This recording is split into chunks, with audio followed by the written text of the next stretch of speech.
गजानना श्री गणराया आधी वंदू तुझ मोरया गजानना श्री गणराया आधी वंदू तुझ मोरया मंगल मूर्ती श्री गणराया आधी वंदू तुझ मोरया।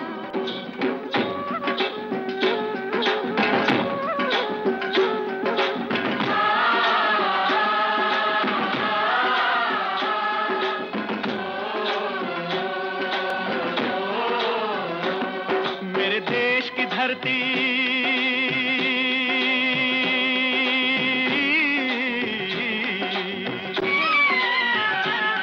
मेरे देश की धरती सोना उगले उगले हीरे मोती मेरे देश की धरती मेरे देश की धरती। हे आहे निसर्गाची हिरवीगार चादर पसरलेलं मोठ्या मनाच्या माणसांच्या मायेची ऊब कुशीत घेऊन सजलेलं महाराष्ट्रातल्या ठाणे जिल्ह्यातील पालघर तालुक्यातील परनाळी गाव।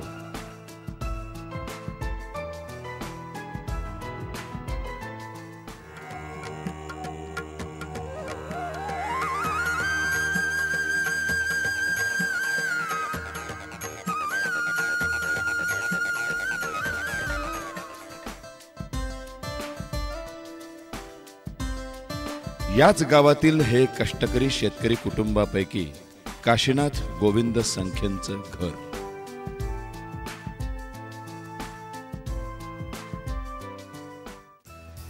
एकत्र कुटुंब पद्धतीच्या या जुन्या घराचं आता आतून नूतनीकरण झालंय।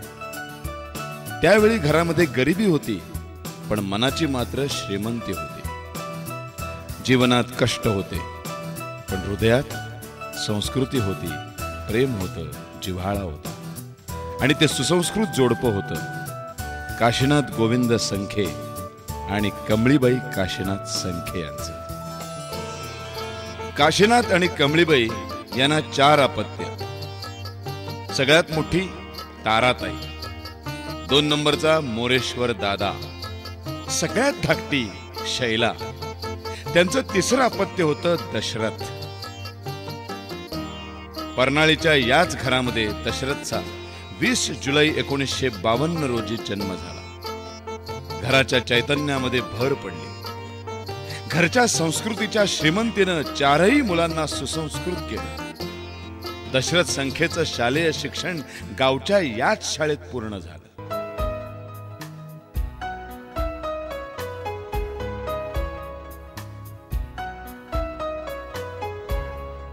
आणि ताईनं आईच्या मायेनं सुसंस्कृतपणाचं दर्शन घडलं। 1970 साली दशरथचं शालेय शिक्षण पूर्ण झाल्यानंतर ताईनं महाविद्यालयीन शिक्षणासाठी दशरथला मुंबईला आणलं। त्याला ताईंच्या यजमानांचा म्हणजे खंडेराव वामन पाटलांचाही मनापासून आशीर्वाद लाभला। भूषण, रवी आणि शर्मिलाला मामाचा लाळा लागला। भूषण पाटील आता मामाकडून स्फूर्ती घेऊन समाजासाठी झटू लागलाय। मामांविषयी ऐकूया भूषणचं मनोगत। मामा या शब्दाचा अर्थ कळायच्या आधीच त्यांचे मायेची मला जाणीव झाली। हे एकतर माझ्या आईकडून मला मिळालेली पर्वणीच म्हणावी लागेल। त्याचप्रमाणे माझं शालेय शिक्षण पूर्ण मामांकडे झालं। त्यांचे संस्कार, त्यांचे आदर्श माझ्यामध्ये आले। प्रत्येकाला आपण काही गोष्टीमध्ये खुश करू शकत नाही, काहींना नकारात्मक उत्तर द्यावं लागतात। तर ते नकारात्मक त्यांना पॉझिटिव्हली कसं सांगावं हे मी मामाकडनं पाहिलं। दशरथ संखेंचं महाविद्यालयीन शिक्षण सोमय्या आणि झुंझुनवाला कॉलेजमधनं पूर्ण झालं आणि 1974 साली MPSCच्या परीक्षेमध्ये दशरथ संखे उत्तीर्ण झाले। जीवनातील जबाबदारीची खऱ्या अर्थी जाणीव करून देणारं हे वळण। दशरथ संखे महसूल खात्यात शासकीय सेवेत रुजू झाले। प्रसन्न व्यक्तिमत्व, हसरा चेहरा, मनाचा मोकळेपणा या त्रिवेणी संगमानं साधली कामातील तत्परता आणि शासकीय सेवेतील सेवाव्रत। आज त्यांच्याविषयी कुटुंबातल्या प्रत्येकाला अभिमान वाटतोय। त्याचं हेच तर गमक आहे। माझे वडील शेतकरी होते। वडील गरीब परिस्थितीमधून भाऊ पुढे आले। भावाकडेच मी राहिली, शिक्षण झालं, नोकरीला लागले। लग्न भावानेच केलं, पण माझा भाऊ फार चांगला आहे. माझ्या वडिलांचं नाव वाढवलं. म्हणजे भाऊ फार दयाळू. ज्या वेळेला माझ्या मुलाचं लग्न जमलं त्यावेळेला पण माझ्या भावाने मला भरपूर मदत केलेली आहे. मामा यू आर ग्रेट. अशा या गुणी व्यक्तिमत्वाच्या आयुष्यातला 15 मे 1981 हा दिवस. 15 मे 1981ला दशरथ संख्येंचं शुभमंगल झालं. गणपत जीणा पाटील यांची कन्या सुशील, शालीन अशी सुरेखा संख्येंच्या घरांच्या उंबरठ्याचं माप ओलांडून लक्ष्मीच्या रूपानं सून म्हणून घरात आली. सुरेखा गणपत पाटलांची सौ दीप्ती दशरथ संख्ये झाली. विधात्याचा आशीर्वाद लाभलेला, एकमेकाला अत्यंत अनुरूप असा हा लक्ष्मी नारायणाचा जोडा. त्यांचा संसार बहरायला लागला. संसाराची वृक्षवेल वाढीला लागली आणि 2 गोड मुलांचा जन्म झाला. थोरली पायल आणि धाकटा कुशल. थोडंसं विनोदानं पण प्रामाणिकपणे म्हणावंसं वाटतं, शासकीय सेवेतील या पती पत्नीनं शासनाचा हाही नियम अत्यंत काटेकोरपणे पाळला. हम दो हमारे दो. एक सुखी, सुसंस्कृत आणि समाधानी कुटुंब. शासकीय सेवेत एक एक पायरी चढत दशरथ संख्ये तहसीलदार पदापर्यंत जाऊन पोहोचले. जबाबदारी आणखीन वाढली. कामाचा कितीही ताण असला तरी वेळेत कार्यालयात जाण्याची तयारी. थोडंसं वाचन, सदैव धर्मपत्नीची मिळालेली साथ. अशा अत्यंत उत्साहपूर्ण मनस्थितीत संख्ये साहेबांचा कार्यालयीन कामकाजाचा दिवस सुरू होता.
ऑफिसमध्ये पोहोचल्या पोहोचल्या कामाचा उरक सुरू.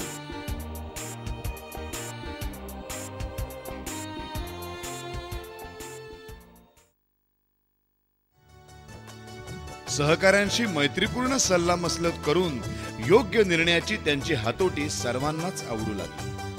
दशरथ संख्ये कार्यालयामध्ये आणि कार्यालयाच्या बाहेरही DK म्हणून ओळखले जाऊ लागले. महसूल खात्यात DK संख्ये साहेब आपल्या वरच्या प्रत्येक अधिकाऱ्याच्या प्रशंसेला पात्र ठरत होते. तसेच हाताखालच्याही कर्मचारी वर्गाच्या आदरालाही पात्र ठरत होते. DK संख्येच्या कार्यकालाबद्दल जर सांगायचं म्हटलं, असे फार कमी अधिकारी असतात की जे प्रशासकीय कामातून जनमानसावर आपला ठसा उमटवण्यामध्ये त्यांच्यासारखा अधिकारी मी अजूनपर्यंत पाहिलेला नाही. गेले वर्षभर मी संख्ये साहेबांच्यावर काम करतोय. प्रसंग तसे बऱ्यापैकी घडलेले आहेत, भरपूर घटना घडलेल्या आहेत. पण त्यातले त्यात मला महत्त्वाची घटना जून 2009 साली बेहरामपाड्यामध्ये जी भयानक आग लागलेली, त्या काळात संख्ये साहेबांनी जे नेतृत्व दाखवलं, वास्तविक त्या सुमारास त्यांच्या आईचं निधन झालेलं. वैयक्तिक आयुष्यात एवढी मोठी घटना घडल्यानंतर कार्यालयीन कामकाजावर त्याचा परिणाम न होऊ देता साहेब स्वतः सक्षमपणे बेहरामपाड्याच्या आगीत लोकांना मदत करण्यासाठी आर्थिक मदत केली, त्यांच्या जेवणाची व्यवस्था केली, त्यांच्या राहण्याची व्यवस्था केली, त्यांना वैद्यकीय मदत मिळाली.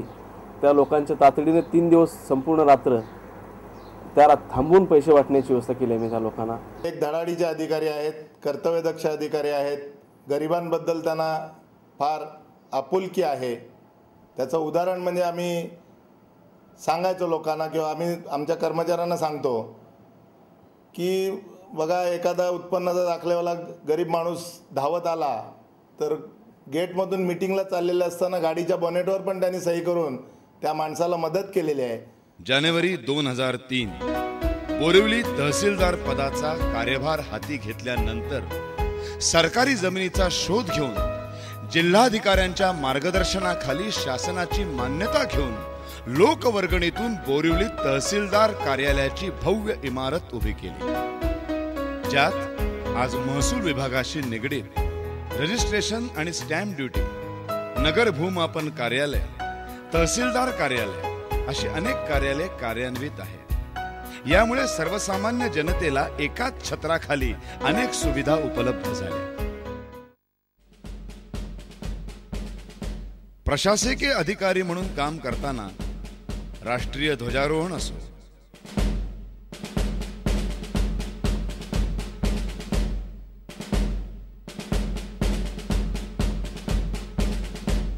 शालेय मुलांचं कौतुक असो, सामाजिक क्षेत्र असो, सांस्कृतिक क्षेत्र असो, कुठल्याही कामात जीव ओतायचा. कार्य हे केवळ कर्तव्य भावनेनं न करता कृतज्ञतेच्या भावनेनं करायचं, हेच दशरथ संखे साहेबांच्या कार्याचं सूत्र होतं. संखे साहेबांच्या या कामाची दखल शासनानं घेतली आणि 2001 साली साजरा झालेल्या प्रथम महसूल दिनाच्या निमित्ताने तत्कालीन महसूल मंत्री आणि विद्यमान मुख्यमंत्री माननीय नामदार अशोकरावजी चव्हाण यांच्या हस्ते त्यांना उत्तम प्रशासकीय अधिकाऱ्याचं राज्यस्तरीय सन्मानपत्र देऊन गौरविण्यात आलं. संखे साहेबांच्या घरचं हे प्रसन्न खेळकर वातावरण, घरचं आनंदी वातावरण अधिकच आनंदमयी झालं. साहेबांची मुलगी पायल डेंटिस्ट झाली, मुलगा कुशल MBA करतोय. पण हे सुख, हे वैभव मिळवताना त्यांच्याप्रमाणेच शासकीय नोकरी सांभाळून घर सांभाळणारी त्यांची धर्मपत्नी सौभाग्यवती दीप्ती वहिनींची साथ फार मोलाची आहे. आमच्या लग्नाला 29 वर्ष झालेली आहेत. आज साहेब सुपर ॲन्युएशनने म्हणजे दीर्घ सेवेनंतर, शासकीय सेवेनंतर सेवानिवृत्त होत आहेत. खरं तर ही सुखद आणि दुःखद ह्या दोन्ही गोष्टी आहेत. त्यांच्यासाठी अर्थातच दुःखद असणार आहे, पण आमच्यासाठी मात्र सुखदच असणार आहे. कारण ते उत्तम पिता, पती, पुत्र तसंच भाऊही राहिलेले आहेत उत्तम. त्यांनी आपली जबाबदारी, कौटुंबिक जबाबदारी आणि शासकीय सेवा ह्या दोन्ही गोष्टी अगदी तितक्याच म्हणजे समतोल त्यांनी साधलेला आहे. त्यानंतर दोघंही शासकीय सेवेत असल्यानंतर थोड्याशा अडचणी कौटुंबिक येतातच. माझी आज सेवेची 8 वर्ष बाकी आहेत. साहेब जुलै 31ला सुपर ॲन्युएशनने सेवानिवृत्त होत आहेत म्हटल्यानंतर माझीही एक जबाबदारी आहे कुटुंबाप्रती. त्याच्यामुळे आम्ही दोघांनी मिळून तो एक निर्णय घेतलेला आहे आणि त्यामुळे मी स्वेच्छानिवृत्तीचा निर्णय घेतलेला आहे. पूर्वीपासून माझ्या सासऱ्यांचं एक इच्छा होती की मुंबईलाच कंटिन्यू राहू नये, इथेही गावाकडे म्हणजे सुद्धा थोडासा त्यांचा कल राहावा, गावची ओढ त्यांना राहावी. आपल्या ज्या मूळ घर आहे वडलोपार्जित, ती वडलोपार्जित शेती आहे ती थोडीफार त्यांनी करावी. म्हणून सासरे असतानाच त्यांनी हा प्लॅन केला की आपल्या शेतीमध्ये काहीतरी सुधारणा झाली पाहिजे आणि तिथे आपणही आपलं मन रमवलं पाहिजे. हे झालं धर्मपत्नीचं मत. आता मुलांचंही मनोगत ऐकूया. माझं मेडिकल एज्युकेशन हे नाशिक इथे झालं आहे आणि 4 years of BDS was tough time for me. Like इकडनं from Borivali to Nashik travelling was really tough. पावसाळ्यात सुद्धा कधी लँडस्लाईड झालं आहे, कधी like traffic jam and all that. तर त्यावेळेला सुद्धा म्हणजे आय वूड फील की no, I don't want to go, मला जायचं नाही आहे हॉस्टेलमध्ये, I just want to stay back. पण पप्पांनी हे कधी असं दाखवलं नाही की ही इज टू बिझी आणि ते मला सोडायला येऊ शकत नाही. Even if today I am doctor Payal Sankhe, पण पप्पांसाठी मी